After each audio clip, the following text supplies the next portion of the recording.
Hey guys, so almost a few years ago, I made a video on this water filter system here. And it was the first design, it wasn't perfect.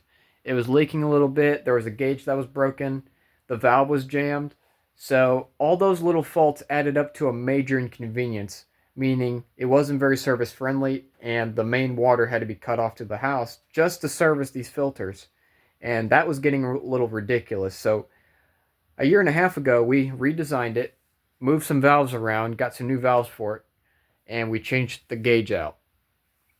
So it's the exact same thing as the first design, just a little bit easier to service.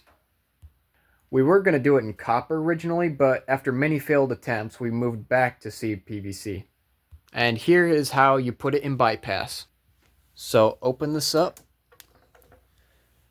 and close these two.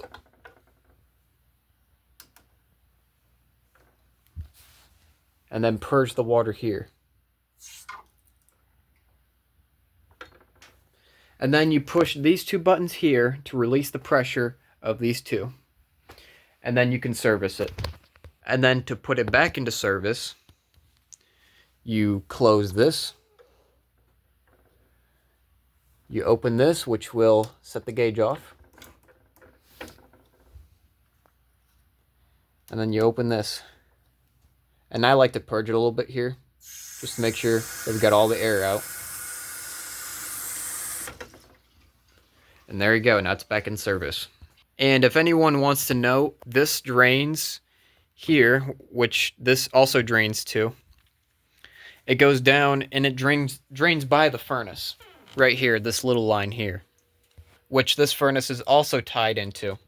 And then this line here is a separate line for if the water heater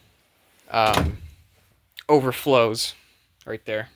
And yes, I know we have a lot of couplings on this side. After many mistakes, we didn't really care about aesthetics.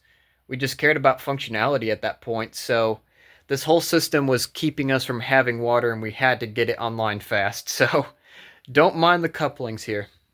We're not real plumbers, just so you know. And ever since this system was installed, we don't have to fill this thing up nearly as often. If we filled it up all the way up to capacity, which it is right now, it'll take 3 months, or probably more than that, to get all the way down to where this light will start blinking. The hardness level on this is set to 15, I believe. Before the system was put in, I think it was around 25? No, 45, I think. And we had to fill it up pretty frequently back then. So, that's just about it. Thank you guys for watching.